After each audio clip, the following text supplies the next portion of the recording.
May I request the chairperson to kindly take over the session? Thank you. Good evening, everyone.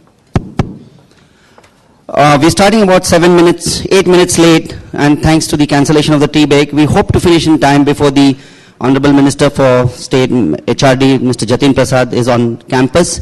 So without much ado, we set the ball rolling for the discussions and deliberations in this very important aspect of the International Relations Conference, dabbling and discussing on healthcare issues and sustainability models.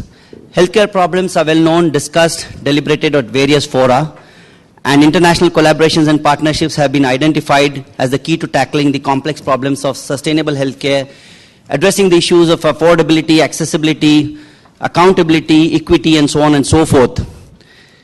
At Symbiosis, we do believe in actually implementing and learning from each other's experiences. That's what Symbiosis stands for. And the session aims to showcase sustainable solutions to financing, as will be highlighted by Mrs. Shubhra Trivedi, speaking on behalf of the PSI. She'll be speaking on social franchising. Dr. Azad Mupen, representing the DM brand of healthcare delivery across the Gulf, predominantly in the UAE, will be talking on infrastructure and development and delivery of healthcare services. Japaigo representative Mrs. Bulbul Sood will be talking about healthcare delivery, strengthening the RCH services. And Vishwas Mehta would be talking on human resource challenges with the Government of India and raising a cadre of allied health sciences. We have international speakers with us. Parliamentarian Ms. Safia Ali would be talking about the Iraq model and the Iraqi cooperation and models with other countries. Finally, Dr. Hussain Minwi, who is a member of the Royal College of Physicians UK, would be talking about the role of the Government of India in developing and delivering healthcare services in delivering healthcare services across India. Initially, we would be having the Indian speakers, followed by the international speakers. I now hand over the mic to Dr. Subhash Salonke, my co-chair, to go through with the proceedings. Thank you. Thank you, Rajiv. Friends, as has been clearly indicated by Dr. Rajiv, we are going to look at this entire international experience and learn from each other, and particularly from the perspective of audience. I feel these presentations and carry-home messages are going to be of extreme importance from the point of view of how much do we learn from each other. We have now the presenters from India, from Iraq, and also from Africa. So I feel this is a unique opportunity that we are going to get.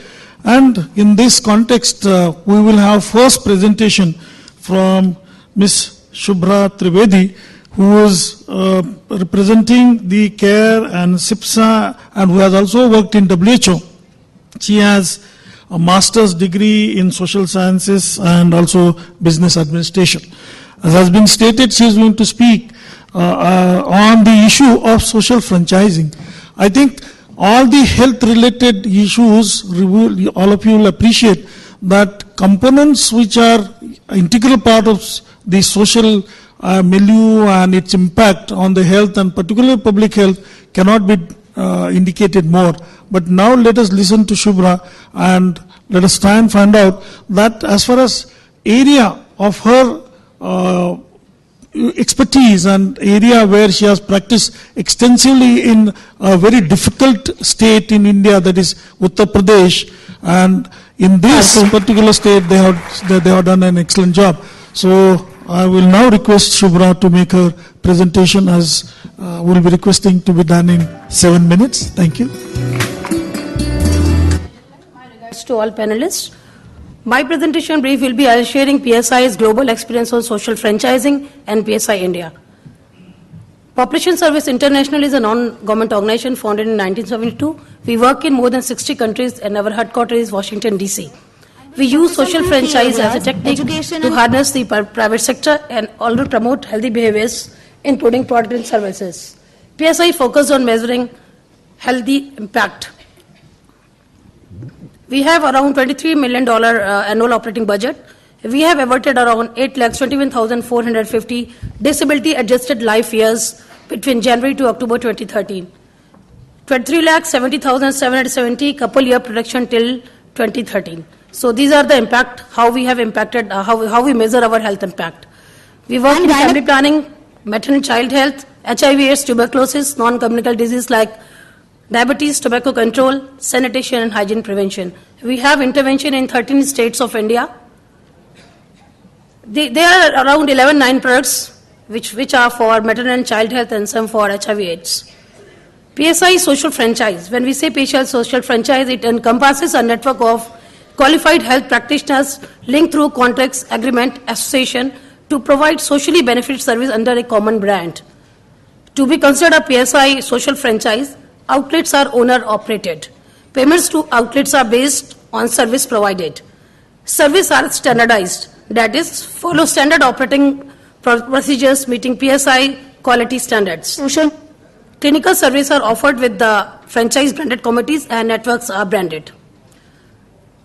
The historical framework, the first franchise was started in 1995 in Green Star in Pakistan, then Profin in Zimbabwe, 1999 in VCTC in Zimbabwe, 2000 Sun Quality Care in Myanmar, Burma, and today we are operating in around 24 countries and having 10,000 sites. This is a framework, different type of franchise name. This is our best practice, the franchise business model. And this is reflected in entire PSI's global. We talk of brand, we talk of franchisor, standard operating principle of franchisor like PSI. We talk of franchisees' standard operating principles and financing mechanism. There are 4 pillars of franchising: access, cost effectiveness, quality and equity. And this pillar actually pertains to our goal of creating health impact of thousands of women of reproductive age in India and worldwide. When we talk of access, it is increasing the range of services, number of service provider to the beneficiaries. And when we talk of equity, it is serving the most in need. Our entire franchise targeted to meeting women reproductive age of lower income, youths, men, and caregivers under 5. We all know about cost effectiveness. As the number of client increases at particular clinics, expenditure per client decreases. For quality, PSI talk of standard protocols worldwide is technical competency, client safety, informed choice, privacy and confidentiality, continuity of care. And we measure the impact of quality. We do audits, we do visits, supportive super visits, audits, quality control, research studies. An example of our PSI's flagship program in India is WHP, Women Health Program. It is a fractional social franchise in India. Why it is needed? It has been reflected in the slides. The high MMR, the CPR, the use of low modern method, around less than 50% use of modern methods. And if you talk of long contraception, it's IUD less than 2%. Throughout the 3 National Family Health Survey, it has been almost stagnated. Women Health Program is an initiative of 14 global countries worldwide to improve the health status and quality of life among vulnerable poor women by reducing the maternal mortality and morbidity is the project goal. And the objective is to access to safe medical abortion and promote IUD as long-term contraception. In this particular franchise, we talk of these 2. And target group was married women, non-sterilized married, 15 to 49 years age, and their husband, non-sterile husband. We operate around in 30 districts and 3 states of like Delhi, Uttar Pradesh, and UP, Rajasthan. This is our conceptual framework. We work with private sector because we wanted to harness the strength of private sector and lessen the burden of disease which government is having in public settings. So we tried to reduce the burden by promoting family planning and various RCS service through private sector. We do capacity building exercise, we do medical detailing, we place products, and we work for equality of care. For demand generation, we work with community so that these franchise get client inflow also. We work with Government of India, we work with Foxy Forum to advocate for long-term contraception and private sector, to harnessing the private sector. We follow with client with helpline so that client may generate it to our franchisees, and follow also by our outreach workers. We have outreach worker also. And all we do this for the behavior change communication for all stakeholders, may it a franchisee, may it government or a community. This various activity we do like trainings, brandings, product placement, non-monetary incentive to franchise, technical update and research. We have a various mass media campaign to promote behavior change among providers, community, which I would like to show as a small 40-second movie. This is a recently run in almost all channels, in national TV, in commercial channels. It's not working.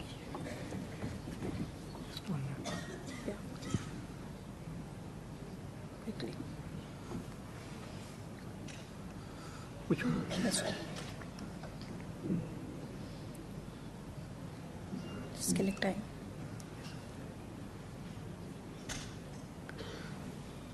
This is the TV commercial, just 40 seconds, and it will be done. It's promoting one type of product. It is long-term contraception.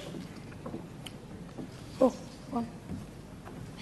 You want to go back? No, just start it. तुम्हारे लिए संभाल के प्यार है मेरा आज कुछ खास है खास तो मेरी बीवी है पर लोग कहते हैं बीवी टेंशन देती है मेरी बीवी कोशिश करे तो भी नहीं दे सकती खुद टेंशन फ्री जो है शायद तुमने थैंक यू कहा शायद 5 साल तक प्रेगनेंसी से आजादी फ्रीडम 5 से है ना टेंशन फ्री तोहफा लाए भी तो बस प्यार फ्रीडम 5 प्रेगनेंसी से tension free This you might have seen in various colors, Star TV, Zee TV. If not, then please see. This is a type of a branding of product. We have a helpline number 1800-180-6789. And by this helpline, we are trying to reduce the myths and misconceptions and increase the acceptance of IOD. This is our achievement. We have successfully inserted 2,88,000 and by which we have averted Delhi's. This is lesson learned. This is most important side that while we have matched growth with infrastructure and technology, we have increased. We have an example of Green Star in Pakistan. 7,000 sites are there, but supervisory staff is less. So this is a lesson learned. We have to match that. We have to create efficiency by adding ICT innovations to complement human resources. For example, introduction of tablets for medical detailing, GPS mapping of providers of franchise, broaden the range of service. It's not only one service. We should keep the broad range of services, not only family planning, but other like counseling, ANC, immunization services, TB service like Sun Quality Healthcare, and broaden the provider base. We are working with Government of India for tiered network to include Ayush doctors for providing family planning services. We have done a provider segmentation also based on the BCG matrix. So few doctors who are high potential and low behavior, few doctors are high potential and high behavior. So we are working with the star, question marks and milking cows, so that to maximize return on investments. Advocacy is another learning we have to partner with FOGSI, Government of India, and quality assurance. And this, we are successfully start of a 180 franchise to 1150 franchise today. Thank you. Very good. Thank you. Thank you, Shubhra. I think, friends, PSI has now clearly brought out this strategy of franchising, working with the different sectors of the society, with the government, is the model which is being adopted by a number of countries and fairly successfully. So thank you, Shubhra. Friends, we have a paucity of time. However, if any one of you desire to ask a critical question, which will definitely improve the quality of this session, we'll be happy to do that. Or you want to, at the end? Yeah. Okay, so because initially we thought, anyway, friends, then please reserve your question. We will give you some time at the end of the session. We will go to the next session, and that next session is being presented by Dr. Bulbul Sood, who is the country head of Jopaigo. She has more than 40 years experience in the field of international health and development. Dr. Sood was also earlier professor of preventive and social medicine. She is going to talk to us about strengthening the RCH services, reproductive and child health services. She has extensive experience in that. So over to Dr. Sood, please. Thank you. Thank you very much, Chair and Co-Chair. I just said 40 and I have 40 years of experience. That's interesting because Jopaigo, the organization that I work for, has been working for the last 40 years. It's an affiliate of Johns Hopkins University, and our logo is Jopaigo prevents the needless deaths of women and their families. And we've been working in more than 150 countries in Africa, Asia, and South America. All our work in different countries are in partnership with government, NGOs, university, professional bodies, and most important, the community. And we'll build the local human resource capacity, strengthen the healthcare system, make solution available from home to hospital, and develop and scale up evidence-based innovations and share best practices. In terms of the technical expertise, we have several, like maternal and child health, family planning, pre-service education, and in-service training, malaria prevention, HIV/AIDS, TB, cervical cancer prevention and treatment, and infection prevention.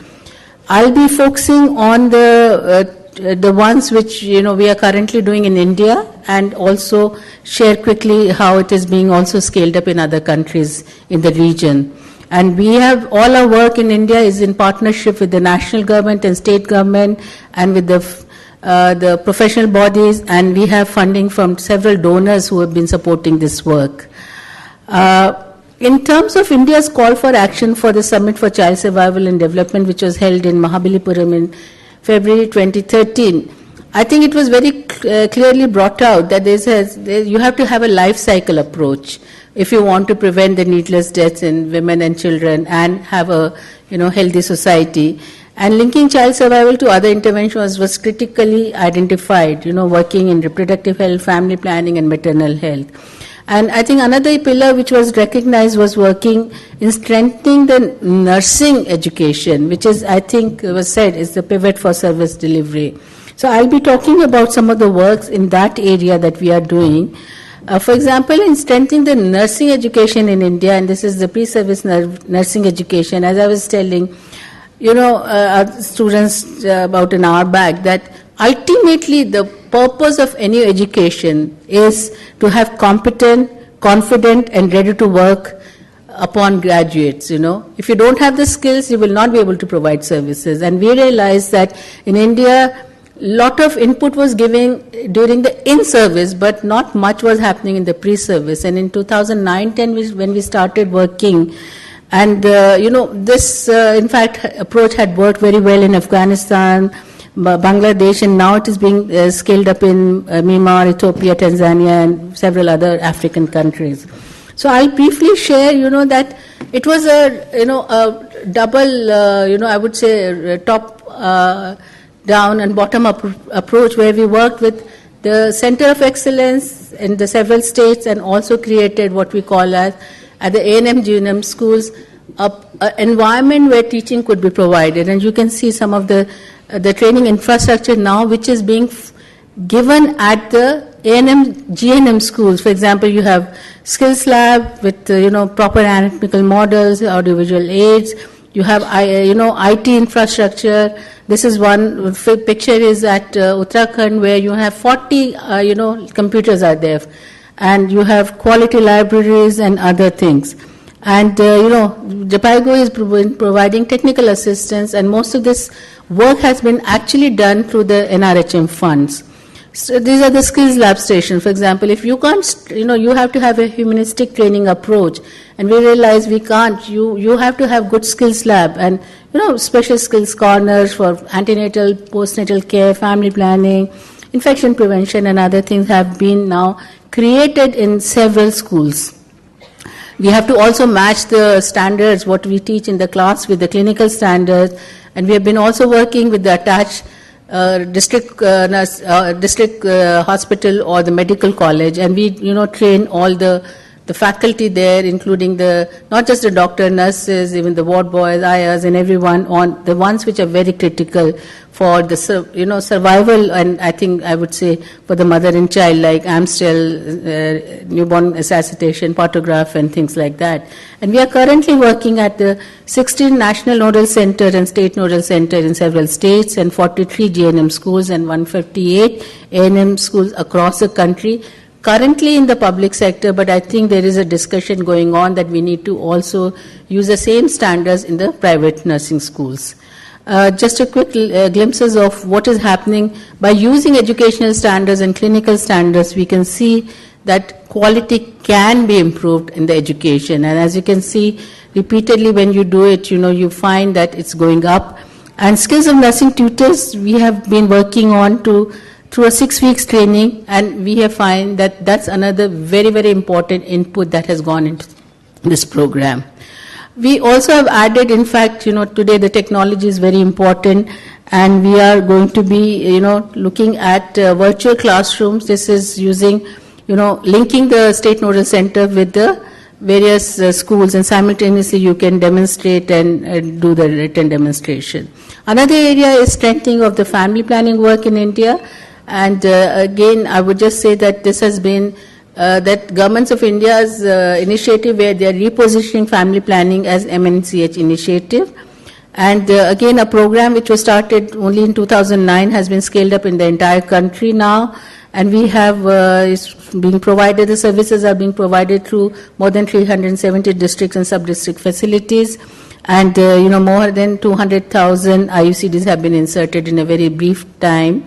And we have experience from the entire country, as you can see, shows that, the success has been that the exploitation has been very low, and that has led to this program being introduced in several other neighboring countries like Afghanistan, Bangladesh, Philippines, Rwanda, Nepal, Tanzania, and Yemen.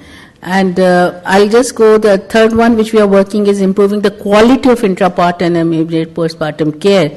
As you would have heard that, lot of deliveries are now happening at the public sector, but the quality is something which we have to work on. And we have been working on with the government on the clinical standards and also what we call a safe birth checklist program. And the success, I think, is going to lead to also introduction of the qualities at the public sector. So I'll just say in the end, we are looking forward to innovating to save lives into the future. Thank you very much. Thank you very much, Dr. Sood. And Dr. Sood's presentation has clearly brought out that the quality of healthcare depends upon the teamwork, and the focus and emphasis that JPICO is giving as a part of the not only RCH but overall healthcare for training and focusing on capacity building of allied health is something which needs to be taken note of. As a very logical sequelae to this presentation, we are going to have now the next presentation from Dr. Vishwas Mehta. Dr. Vishwas Mehta is a 1986 batch of IS officer of Kerala cadre. He is right now the Joint Secretary, Government of India, looking after the medical education as well as human resource. He has a doctorate and also he has done MBA in marketing management and PhD in cultural tourism management. So he is a very learned IS officer. Thanks to his inputs, lot of work has gone in for allied health science capacity building in the country. And I'm very fortunate that I was also one of the team members of his team and assisted him at Government of India level. Dr. Mehta, please. Thank you, Dr. Rajiv, for inviting me to this conference. Ministry many times misses out such opportunities. Thank you, Dr. Salunke, for being part of our team. Thank you, the panelists, for sharing their wisdom. I'll just rush through this. There are a lot of slides. Study has proved that wherever we deploy health workers, the health parameters are better. This is what exists in India as far as government is concerned. 1.48 lakh sub-centers, about 24,000 primary health centers, community health centers 4,800, and district hospitals including medical college about 12,760. This is what we have, one of the largest numbers of medical colleges in the world, 387.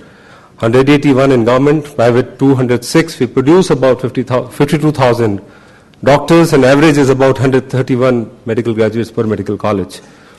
How much we have? Ayush, nurses, A&M, pharmacists, okay, numbers are there. We have the numbers. But when you look at all this, how many of them are available? In fact, the exact number of doctors nobody knows, not even medical council knows, because there are no live registers for this. The doctor population ratio is the most important thing for us. For 1,739 people, we have one doctor. We need 1:1,000. For that, we need an additional 4 lakh doctors. Is it possible? Well, the paradox is 80% doctors, 75% of dispensaries, 60% hospitals are all located in urban areas. And there is a big disparity in what we have in urban areas and what we have in rural areas. Look at this, 644 districts in India, 65% of them do not have a single medical college, neither private nor government. And most of them, surprisingly, are in areas or districts like UP, Bihar, Jharkhand, Northeast, which do not have good health parameters. What are the land reforms in medical education we have tried? Well, I'll rush through this. What is the situation of nurses? They say 14 lakh nurses registered by Nursing Council of India. They say only 40% are available. I don't understand this. Nursing Council also doesn't know where did 60% disappear. Well, what matters is nurse population ratio is 0.6. What we need is better than this. Look at these figures. Our neighbors, Sri Lanka, Thailand, Japan, US and UK, of course, we like to always compare. We are on the bottom of this. Nurse-doctor ratio in India as compared to other countries, look at this. We are again on the bottom. Look at this, more nurse midwives. Madam Bulbul Sood talked about nurse midwives, fewer maternal deaths, how this is directly linked to the health parameters which we have. The more nurse density per thousand population and the more maternal deaths you can control. What happened in 2005 after NRHM came? NRHM actually pumped in a lot of human resources into the various fields, including doctors. Will adding numbers suffice? No, certainly not. What required is what Dr. Bulbul Sood pointed out is the competencies. What about competencies? If you add competencies, then certainly the results can be better. We talked about A&M, GNM schools.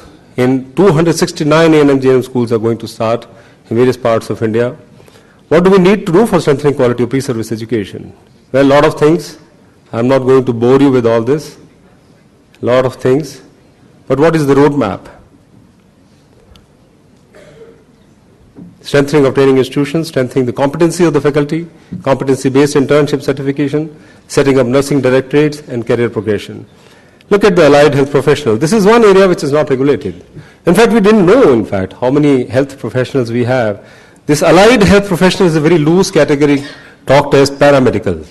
And for a long time, we didn't know till we hired and used the services of PHFI, of which Dr. Salunke was part of this. And this is what they came out. We have about 62.65 lakh available, but what we require is almost the same number. What are the top 10 courses being offered? And these are not only the 10 courses we have in allied health. These are the popular ones which everybody likes to do. Everybody is not going to become a doctor or a nurse or an engineer. We have to look at other options. Well, these are demand-supply gaps which PHFI has given to us. Look at the areas in which allied health sector, how many courses are possible. And this is a huge area if you just look at the diagnostic services. Look at curative services. How many courses are being offered all over India, mostly in private sector, and nobody knows for how many months, which is certificate, which is degree, for how many days, and there is no standardization. Nobody actually regulates this. Non-direct care. How many courses are there? Just see at this. We didn't know about all this till PHFI came with this report. Lot of potential new courses in allied health, rehabilitative, and we need reforms in this. We need somebody to regulate this. We need to standardize the curriculum of all this. We have identified about 1,100 crores for this, and we hope to make 2 lakh professionals into the mainstream. Well, this is what we need. Planning Commission says 250 health workers per lakh population. We have, and target is 500 per lakh. To achieve this, 240 medical colleges, 500 GNM schools, 970 A&M GNM. Look at this figure. The size is huge. Uttar Pradesh is equivalent to Brazil, Maharashtra, Japan, Bihar equivalent to Mexico, Kerala is equal to Canada. Expected outcomes of the initiatives? Well, whatever initiatives we have taken, this is what we are going to add. Look at the growth of number of medical colleges in the country. In the average 20 to 21 medical colleges. It has taken us 60 years, 50 years to add 387 medical colleges. And we need same numbers. How many years do you think this will take? To achieve 1:1,000 population, we'll need another 50 years. Do you think we'll ever be able to achieve it? There is no way. I don't look at that possibility at all. Can the huge gap be filled? No way. We talked about RCH. Now recently the focus has changed to RCH plus A, adolescent also being added to this. This is another thing which we have started. Why not we look at the middle-level health service providers, BSc community health service centers. 70% of the population who are living in 650,000 villages do not have access to doctors. And there is no way that you are able to send these doctors because there is a huge gap which exists. I have to rush through this. I'll just say this is the largest community health worker program in the country. 8.5 lakh nurses deployed in 650,000 villages, 6.5 lakh villages. What are the roles? I'll rush through this. What are the solutions? Perhaps teamwork, government and all other bodies working together, have to work together. Maybe earlier scenario was something like this. Perhaps what we are trying to achieve is the bottommost slide. It's a long road, but it is worth it. Thank you very much for calling me here. So now, Chair, Dr. Rajiv will take over. Thank you. Well, next in the list of speakers is the first international speaker, very much Indian, but operating internationally. Dr. Azad Mupen is a physician turned entrepreneur who has combined professional and management excellence, passionately pursuing healthcare delivery and philanthropic activities both at home and abroad, predominantly in the Gulf. While celebrating more than 25 glorious years, DM Healthcare today has grown into a brand providing quality healthcare at affordable cost. Sir is the recipient of various prestigious awards like the Padma Shri awarded by the Government of India, the Arab Health Award for outstanding contribution of an individual to the Middle East healthcare industry, Dubai Service Excellence Award 2004 by the Government of Dubai for the group, and most importantly and recently, the Pravasi Bharatiya Samman Award by the Government of India in 2010. It's yours, Dr. Mupen.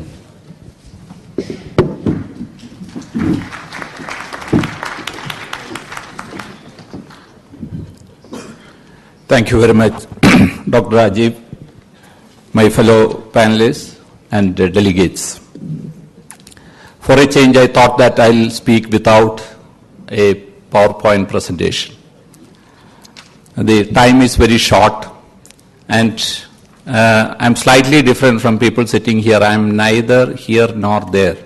No, neither foreigner nor Indian. Watershed area. So my subject being given is the role of Indian diaspora in enhancing healthcare facilities in West Asia and other countries, and how proactive has the government been in encouraging Indian diaspora. So this is a very vast subject. I just want to keep you in perspective that Indian diaspora is the second largest in the world, and we have about 25 million people outside. And when it comes to healthcare, it is all the more, the percentages are much higher, because large number of Indian doctors, nurses, paramedical staff are there, like many of you it will happen in the future outside the country, even though there is a dire requirement, as Dr. Vishwas Mehta said here. It's a natural thing that people look for opportunities outside, many of them go, and it has happened in the past. So large numbers, you won't believe, in a small country like UAE, we have 1,200 Indian doctors. Such a small country having 1,200 Indian doctors. And there are more than 100,000 Indian doctors in the United States. And many countries will stop functioning their healthcare facility if Indian doctors or nurses or paramedical staff are not there. So that's the situation. That tells you that there is a significant role played by the Indian doctors, the Indian healthcare diaspora in countries where we are discussing, both in the West Asia, Africa. Now, we have done mostly by supplying knowledge, supplying healthcare workers, doctors, down to technicians, everybody, and managers. And we also have set up a lot of institutions, a lot of hospitals and other institutions set up by doctors or businessmen from India. So there is a significant amount of contribution that is happening from the Indian diaspora in these countries which are mentioned. Now, just to give you what we actually provided there is one part of that, you all know, and what we could provide, what we could do in future in view of the shortage of healthcare workers here is another thing. But in this, we have got some advantages. We have learned certain things, and we could take some best practices prevalent in those countries, even though they have deficiencies in healthcare workers or facilities. There are certain things which we could adopt. The most important thing, which I will say, is the regulations. The regulations for starting healthcare institutions in many of the Gulf countries are very, very severe. Whereas, when we look at our country, it's much more loose. It's not very difficult to start a hospital or even many other institutions. But it's very well regulated there, and only if you have all the approvals you could start something. Now, another very important thing, a best practice which we could and we should adopt is about the licensing of doctors, as well as ensuring that they go through continuous medical education even after they are licensed. It's not happening here, or happening only very rarely, that healthcare workers or medical professionals, doctors, are being repeatedly assessed, and there is no method in which that is being done. CME credits and are all mandatory for renewing licenses in many of the Gulf countries even. Now, accreditation is another very important thing. It's not mandatory yet for us, even though we have gone a lot in that area. We have actually not made it mandatory, whereas in some of the Gulf countries at least, it has become mandatory. Only if you have an accreditation from one of the recognized accreditation agencies of the world, you will be allowed to set up a hospital and run that. So these are all lessons which we could learn. We have provided many facilities, many resources for them, but there are certain things which we could learn from these countries. And I very strongly feel that we should be taking this as important lessons. Now, what is that we could do? We have supplied people, we have set up facilities. But as we go forward, what is it possible for us to do? As has been mentioned here, there is a shortage of doctors, paramedical staff, and others here. So we have to look at that also. It is not that we are going to export trained manpower always. So what is that is possible? I personally feel that we should be now involved in, along with the authorities there, along with the people there, in the African countries, as well as in the West Asian countries, we should be setting up medical institutions, teaching institutions, starting from technician training, on to management training, on to medical colleges, which some people have already done, but I think we should be doing it in much more aggressive fashion, so that instead of giving them fish, let us teach them fishing. We should take it to a level where our entrepreneurs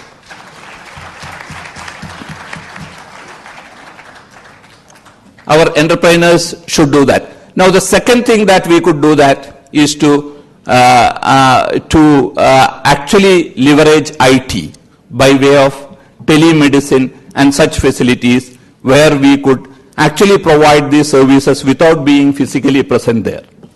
This is something where we are very good. Knowledge sharing and knowledge partnership can be had even without sharing people. As we go forward, I am sure that this is going to happen, and there are a lot of other things like medical value travel, where patients can be brought here and treated, and also a lot of CSR activities, especially in African countries, which can be done. I think that we have done well for these countries, and they have given us some ideas, and as we go forward, if we do it very proactively, we will be able to have a mutually beneficial relationship. Thank you. Jai Hind.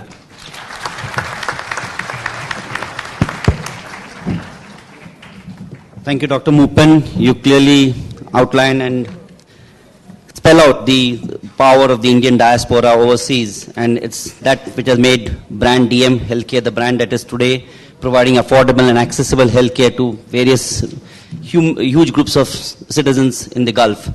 And your point of the absence of regulatory environment and an enabling environment and the absence of accreditation is well taken, with Vishwas Mehtaji being here representing the Government of India. And I totally concur with your views on India acting as a soft power for the export of education and training facilities in the areas of skill development and leveraging the advantage of information-enabled technology. Thank you so much. Our next speaker for the evening is Mrs. Sophia Ali Sohail. She is a parliamentarian, legislator, and a strong advocate of women's and human rights. She's been a legislator since 2005, elected twice from the constituency of Baghdad, and has been a strong advocacy director for the International Alliance for Justice. And she's been the first ever Iraqi ambassador nominated in 2003. Round of applause for Madam. Thank you, Mr. Chairman. Thank you. Good evening, ladies and gentlemen. Good evening, young ladies and young gentlemen. I'm very proud to be here today for my first visit to India, to visit such important and distinguished institution, Symbiosis International University.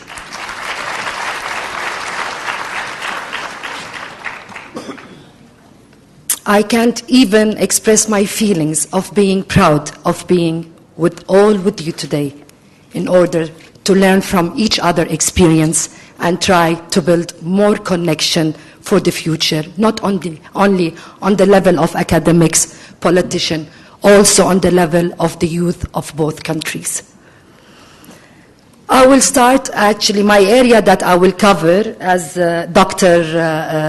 Rajiv said, it's the cooperation between India and Iraq on the field of health sector in specific.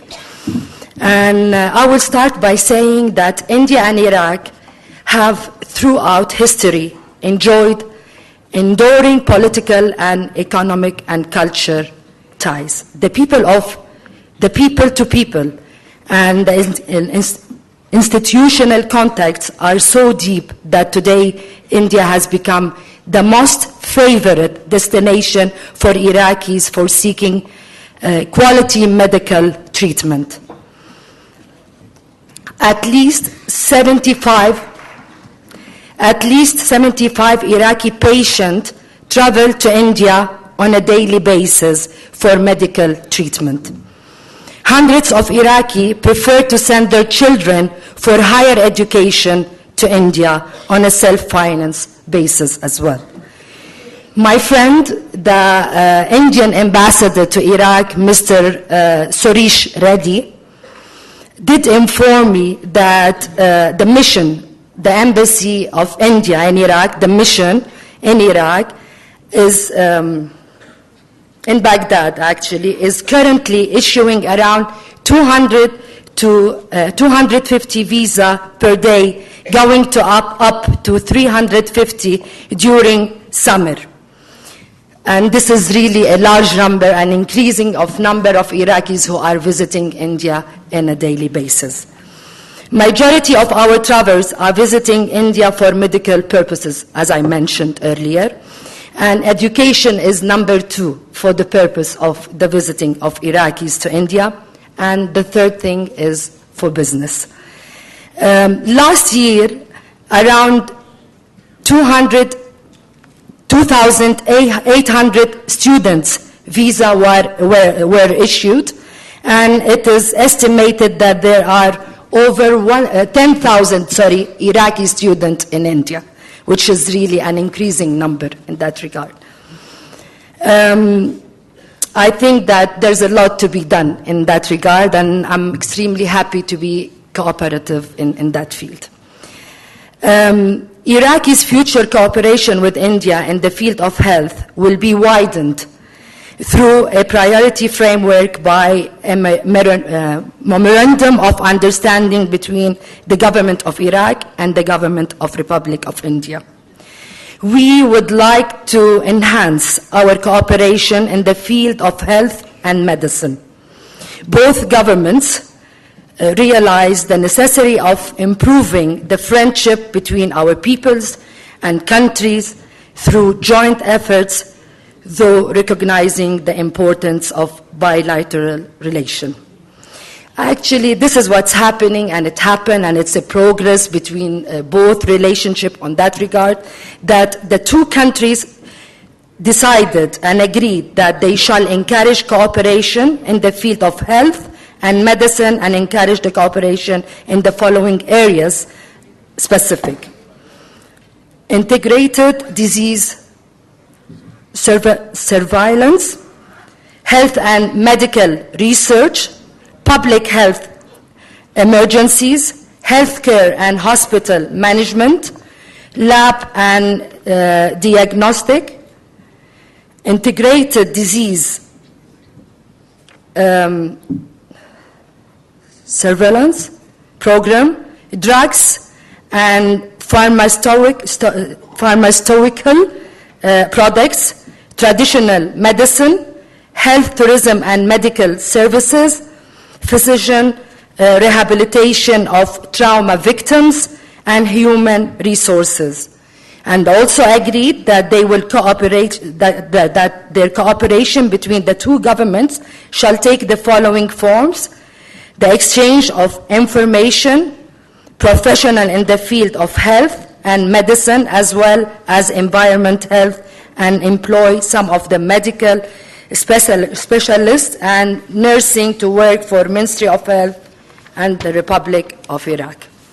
Enhancing the changing of expertise in the field of health, and during also public health emergencies. Health manpower development in the field of sorry for that, I have to read. This is it's more an expression that I never used, so I might.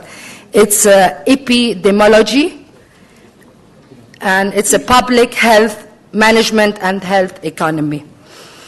I don't want to take a lot of your time, and especially that I was asked by our chairman to be as brief as I can. I didn't have the time to speak about the history of the health sector in Iraq, which is one of really the best health sectors in the Middle East and in the region. Although that the institution has faced a lot of difficulties lately, especially because of the situation that Iraq is living under security-wise, and definitely the sanctions during Saddam Hussein time did reflect on our efficiency, institution efficiency. But after 2003, after the changing of the regime, we were very clear in concentrating on the reforming of our health sector in Iraq. And India was among the major countries that we are seeking their cooperation from the Asian countries. Thank you, and hopefully that we will be able to talk more about this issue and other issue of cooperation during our visit to India. Many thanks. Thank you, Madam.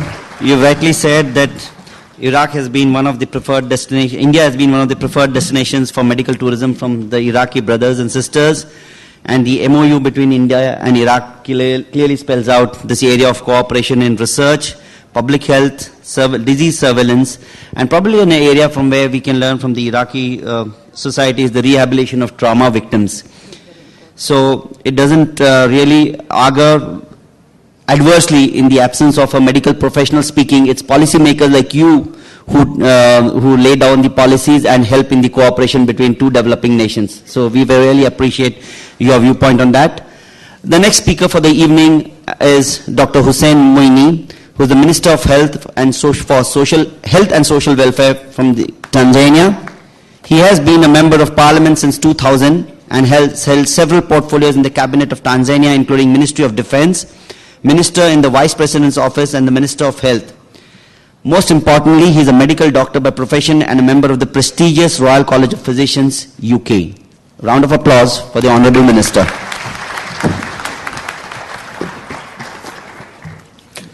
Thank you very much. Mr. Chairman, distinguished participants, ladies and gentlemen, allow me first of all to convey my sincere appreciation to the organizers for giving me the opportunity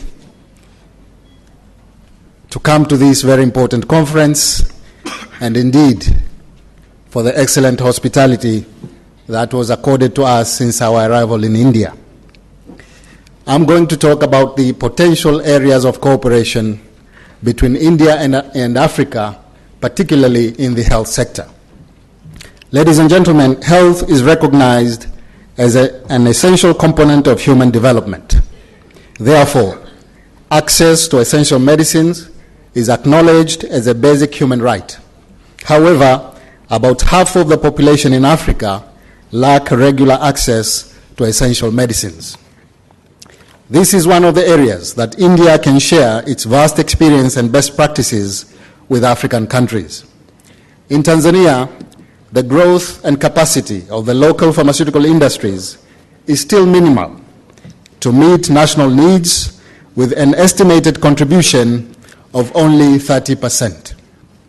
The sector consists of only 8 manufacturing industries, all producing generic pharmaceutical products using imported active pharmaceutical ingredients.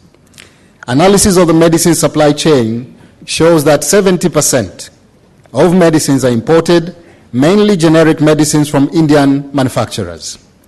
The pharmaceutical industries in India have been providing quality, affordable, and efficacious generic medicines to Tanzanians. Ladies and gentlemen, the role of Indian pharmaceutical companies in improving access to affordable, safe, and efficacious essential medicines of good quality cannot be overemphasized. This conference is being organized at a time when over 150 Indian pharmaceutical manufacturers have their products registered in Tanzania after meeting both legal and regulatory requirements. I'm also aware that several Indian generic manufacturers have their products WHO pre-qualified, especially antimalarials, antiretrovirals, and TB drugs. Thanks to these affordable generic medicines from India, the Global Fund to fight malaria, HIV and AIDS, and tuberculosis has made them accessible to many Tanzanians and has enabled the government to scale up their use, which have paved the way towards accelerated implementation of the programs aimed to achieve the Millennium Development Goals. Ladies and gentlemen, the Tanzanian National Medicines Policy stipulates that the government's intention to ensure that effective, safe, and good quality medicines reach all the population at affordable prices. Under the component of local pharmaceutical production, the policy states as follows. The government, in collaboration with stakeholders, will establish mechanisms to encourage technology transfer to local pharmaceutical industries. It is for this reason we are encouraging the pharmaceutical industry in India to invest in Tanzania through technology transfer. Ladies and gentlemen, this conference is being organized at a time when the East African community is implementing the East African Community Medicines Regulation Harmonization Plan. The goal of this project is to have a harmonized, functioning medicines registration system within the East African community in accordance with the national and international recognized practices. We believe that these projects align very well with the objectives of this conference, and in particular, the role of Indian pharmaceutical industry in partnering with our domestic pharmaceutical industry. On the other hand, this regional effort will facilitate regulatory approvals of pharmaceutical products applied for registration in Tanzania to all other East African Community partner states. What this means is that if a product is registered in Tanzania, it can be sold to other East African countries, which are Uganda, Kenya, Rwanda, and Burundi, without requiring to register in each one of those countries. This brings about a population of about 100 million, which is quite a good population to work in. Ladies and gentlemen, Economic development in any country requires the presence of knowledgeable, skilled, and motivated professionals. The Indian government has been instrumental in building capacity of Tanzanian professionals through the provision of academic scholarships in many sectors on annual basis. I would like to take this opportunity to convey our sincere appreciation to the Government of India for providing the scholarships, particularly in the health sector. We would like to see more cooperation and collaboration between Indian and African academic institutions in the areas of academics as well as research. Another area of cooperation between India and Africa is on the specialist medical services. The vast experience on curative services, particularly at tertiary level, available in India, needs to be shared with African countries. Tanzania has India to thank when it comes to the management of complex medical cases. A large number of Tanzanians visit India for tertiary medical services annually. I have been informed that the Indian High Commission in Tanzania has issued 2,736 medical visas in 2012. It is from the availability of such large numbers of medical cases that require specialist care that the Apollo Hospitals is establishing a super specialty hospital in Dar es Salaam in partnership with a local social security fund. Such partnerships are very much welcome, and they build the capacity of the local health workers.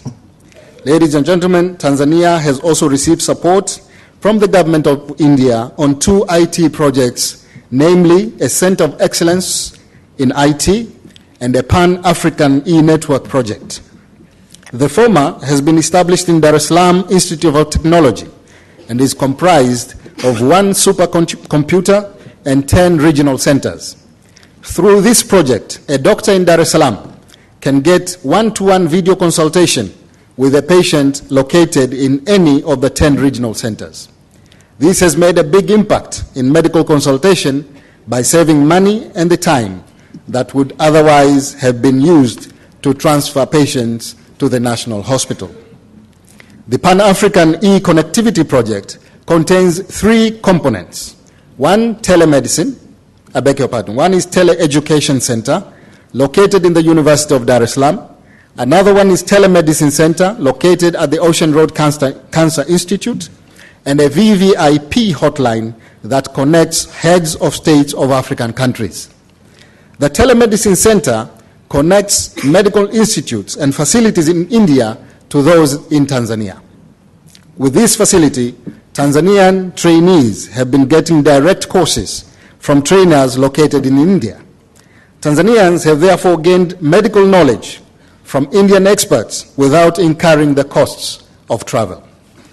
Ladies and gentlemen, I would like to conclude by reaffirming the commitment of my government in supporting establishment of public-private partnership in the development of pharma industry, specialist hospitals, and telemedicine centers, as well as collaboration between academic institutions in both academic and research areas. I thank you for your attention. Thank you, Minister, sir. Point about cooperation on the telemedicine and the pharmaceutical sector is well taken, and we truly appreciate your appreciation of the Indian pharma companies providing affordable healthcare by providing the medicines to the citizenry in your part of the in the world.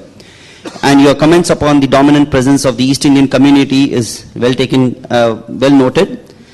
We also understand your appreciation of the Government of India scholarships for various endeavors and the 2 IT projects which the Indian government has taken. And perhaps you would be delighted to hear with your back towards us on the speakers. When you mentioned about the Apollo Group, there was this gentleman to my right, Dr. Mupan, who's already noted about starting a franchisee hospital in your part of the world. That's the DM Group. So that's the takeaway. Ladies and gentlemen, we come to the end of this session where each of the panelists representing different sectors, from the private sector by Dr. Mupan, from the social sector, Shubhra Trivedi talking about Japaigo being represented by Mrs. Sood, the Government of India being represented by Mr. Vishwas Mehta, the international affairs being represented in a developing country like Iraq and Tanzania. And the floor is now open for students of the audience, predominantly the ones who are pursuing their healthcare management program and the College of Nursing, who are pursuing their training programs in nursing, to learn, interact, and understand the various viewpoints expressed by the speakers. We have time for a couple of questions before we conclude for the next session. The session is open for interaction with the audience. Can we have the questions? Can we have the mic being sent to the students?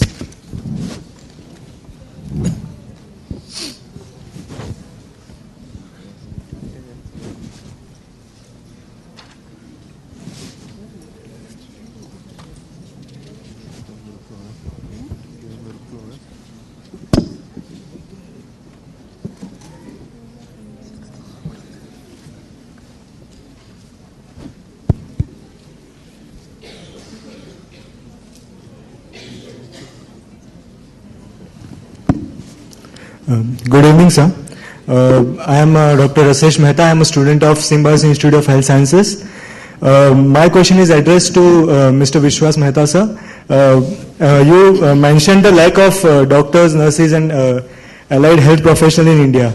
But, sir, apart from lack of human resource, is the lack of accountability, lack of proper organization, and the optimal utilization of the human resource that already exists in India a major issue as well? And is there, especially in the public health sector?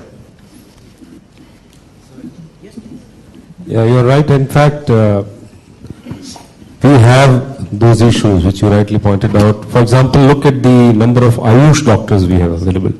Ayurveda, Unani, there are a huge number of them, about 600,000 of them, who many of them are not employed, and many of them are willing to work in rural areas. For example, huge number of pharmacists who are available to us. The huge number of nursing students, in fact, who are graduating from all over India, they are not being utilized because traditionally nurses have always been used in hospitals, whereas they can be, the ASHA experiment which we did after NRHM has demonstrated to us that they can be used in public health cadre.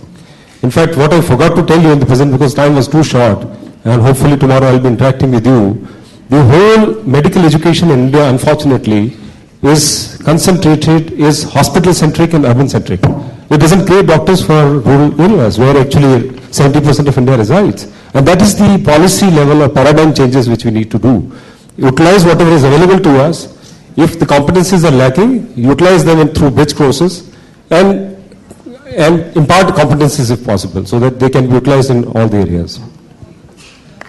Much as we would have liked to take a few more questions, the Honorable Minister is already on campus, and so regretfully I'll have to call the curtains down on this session.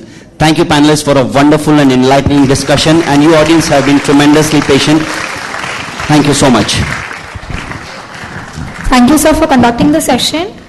May I request Dr. Rajiv to kindly felicitate Dr. Sarunke?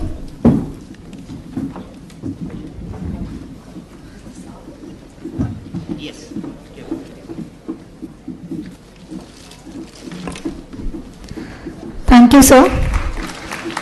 I request Dr. Rajiv to kindly felicitate Dr. Azad Mupen, Chairman, DM Healthcare Group, Dubai.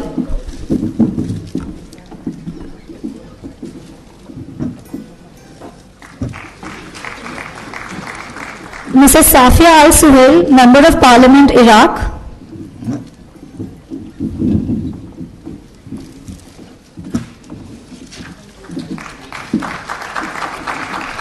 His Excellency Dr. Hussein Mini, Minister of Health and Social Welfare, Tanzania.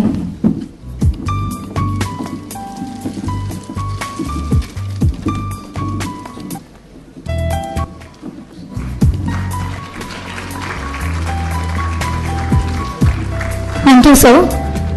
I would kindly request Dr. Sarunke to felicitate Ms. Shubhra Trivedi, Senior Program Manager, PSI.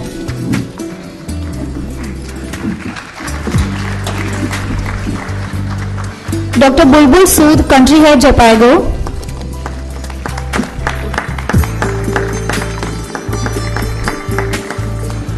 And Mr. Vishwas Mehta, Joint Secretary Health, MOHFW, Government of India.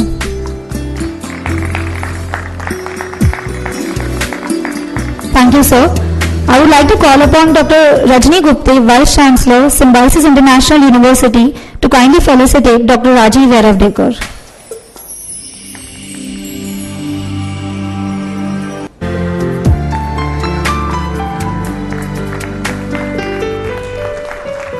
Thank you, ma'am.